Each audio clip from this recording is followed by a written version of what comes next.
Hello, I'm George Mason, host of Good God, Conversations That Matter About Faith and Public Life. What would it take to have high-quality public education all through the state of Texas? We'll be talking about that with Charlie Johnson of Pastors for Texas Children.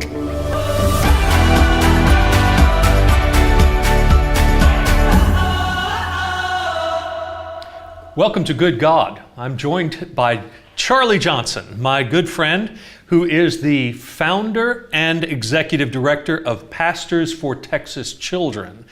Charles Foster Johnson, let's get the whole name right, has been at this work since 2013. That's right. And Pastors for Texas Children came about, Charlie, because of an alarm bell that went off for you and some others in that year. Tell us about how that happened.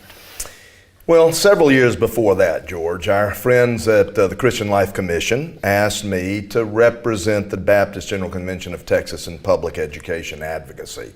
You know, you say yes when your denominational family comes along, and I said yes, and I learned more and more and more about public education. To specifically answer your question, in 2011, $5.4 billion was cut from our public education budget. In the state of Texas. In the state of Texas. That is a huge structural cut in funding. Schools were already underfunded, but because of some budgetary realities, the comptroller said, look, we've got to shave in every area.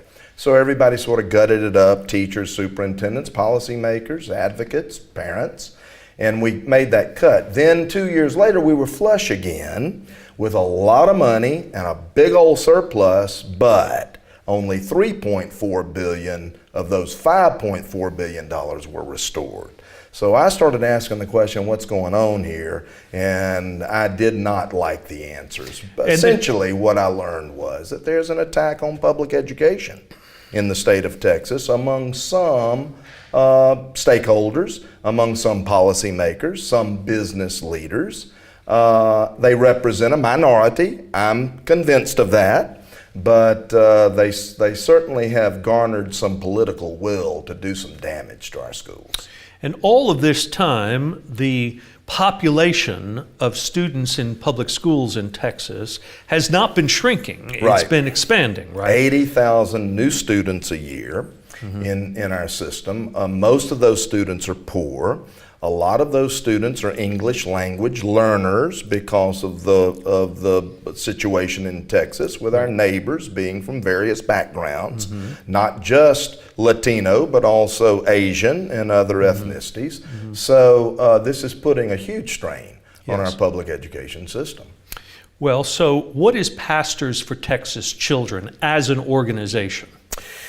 We do two things. We mobilize the faith community to help schools. It's axiomatic for a local church to be connected to a local school. You've been a pastor your entire career. Wilshire Baptist Church is connected to a local public school and does great ministry there. We call that ministry. The school people call it assistance or program assistance. And so churches are helping schools all over the state. We have 8,500 public schools.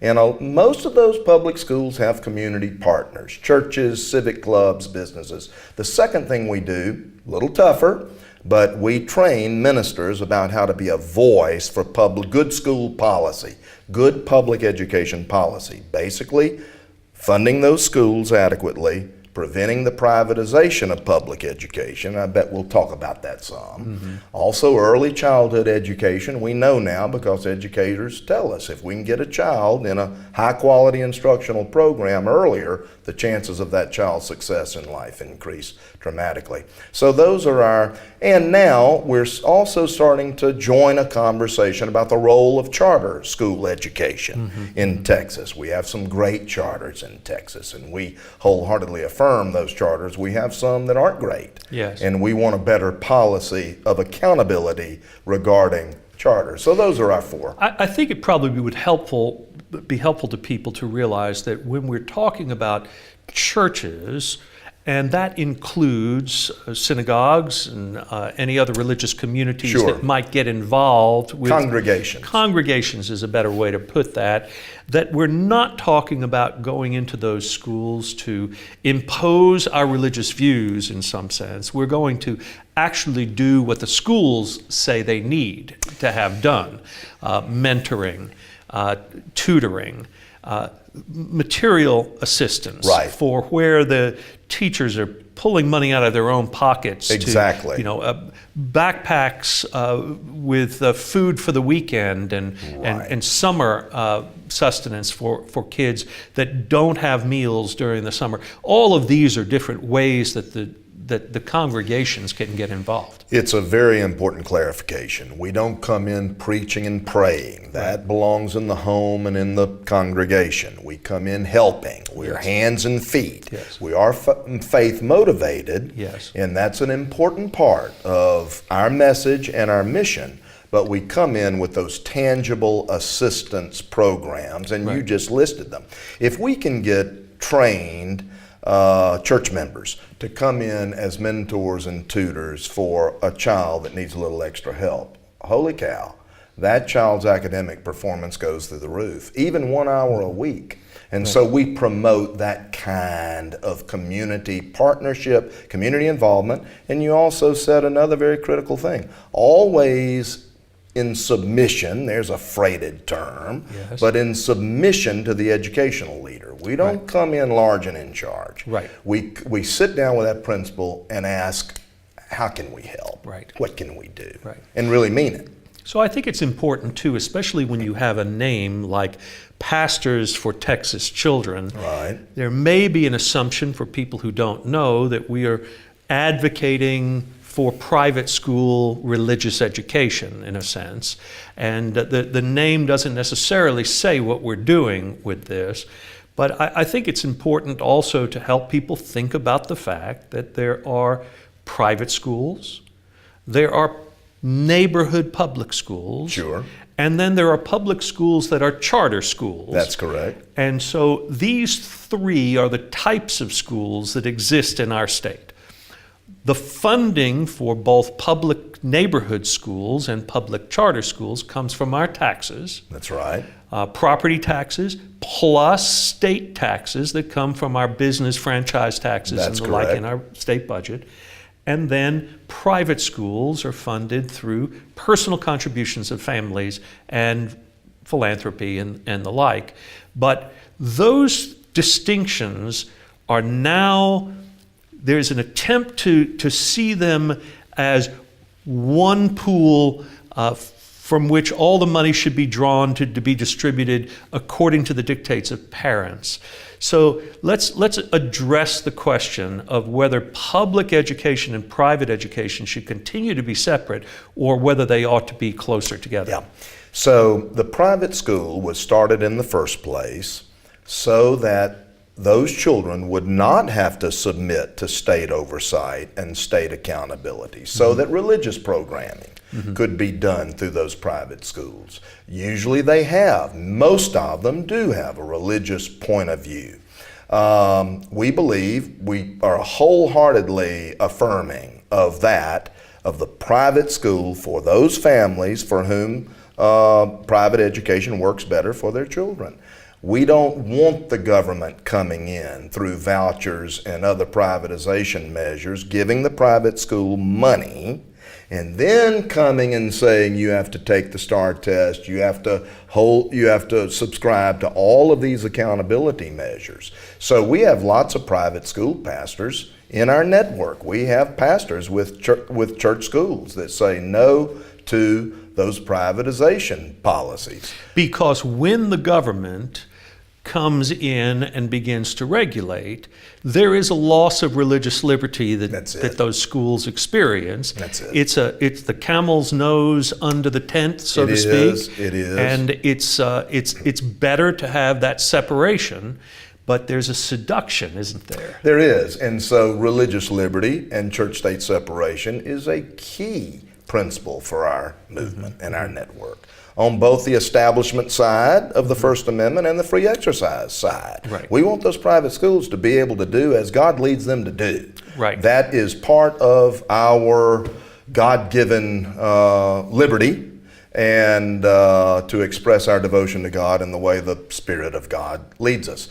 On the establishment side, we don't think the state of Texas has any proper authority to come in and advance any religious cause. So our opposition to vouchers, private school vouchers, to other some charter schools also, no, the government should not be in the religion business. Now, all kinds of faith leaders understand that across the board, all kinds of denominations, very diverse one from another, but unified in this message. Hey, church-state separation has worked for us for 241 years. Let's don't fiddle with it now. Well, it's probably helpful to bring it home for people just a little bit because, you know, on the one hand, people might say, well, what difference does it make if the parent selects to send their kid to a private religious school? They should be able to take their tax money and be able to dictate where their kids goes but on the basis of their money. But it's never just their tax money, is it? In other words, tax money is always something that we're all required to pay, and in the end, this is me asking you to pay for my child to go get religious instruction, which may not be what you want to do with that in terms of the mandate of public education and your own conscience. It's either going to violate my conscience or it's going to violate somebody else's conscience. Right. And, of course, we all have a responsibility to educate all our children. So our children are grown. George, you know, you and Kim, your kids are grown. Right. Jana and our kids are grown. But we see a responsibility, a social responsibility to educate our neighbors' kids too. Right. It's in our interest to do so. Right. So that's why public education really is the cornerstone of American democracy. Not only is it a faith motivation, but it's a civic motivation also. Those are powerful forces at work in our society. John Adams, second president of the United States, said something very important about the responsibility for public education. And the funding of it. I'll bet you know that quotation. What he said in 1785, let there be not 1 square mile without a school in it, not paid for by the generosity of a charitable individual, but by the public, for the public, at the public's expense. Because he realized, first of all, Jefferson, Madison, Adams looked at the abysmal failure of the social contract in Europe for 1,000 years, when the state and the church were so closely aligned, saw conversely that this country was formed on the basis of religious freedom, people coming, seeking to worship God by the dictates of their own conscience, saw the need to educate all children, regardless of socioeconomic level, regardless of denomination. And so that's how the public education system was formed. Right.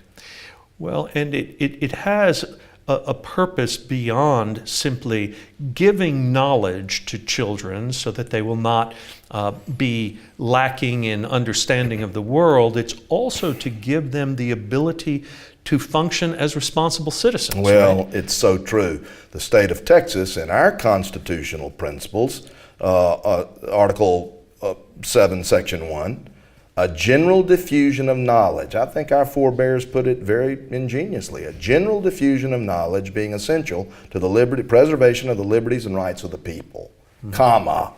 The legislature of this state shall make suitable provision for the operation and maintenance of public free schools. Public free schools.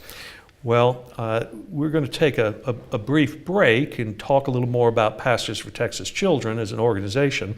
But when we come back, let's talk a little more, Charlie, about how you go about the work of trying to convince Texans that the funding of all children adequately and the support of teachers and educators is an important moral, spiritual duty for all of us. You bet. Pastors for Texas Children do 2 things. We connect our local congregation to the well-being of our local neighborhood school. We provide spiritual support for teachers, school supplies, nutritious food for the children on weekends when the school is closed, one-on-one mentoring, reading partnerships. These are ways that we provide that wraparound care. America is great because of the democratic institution of public education.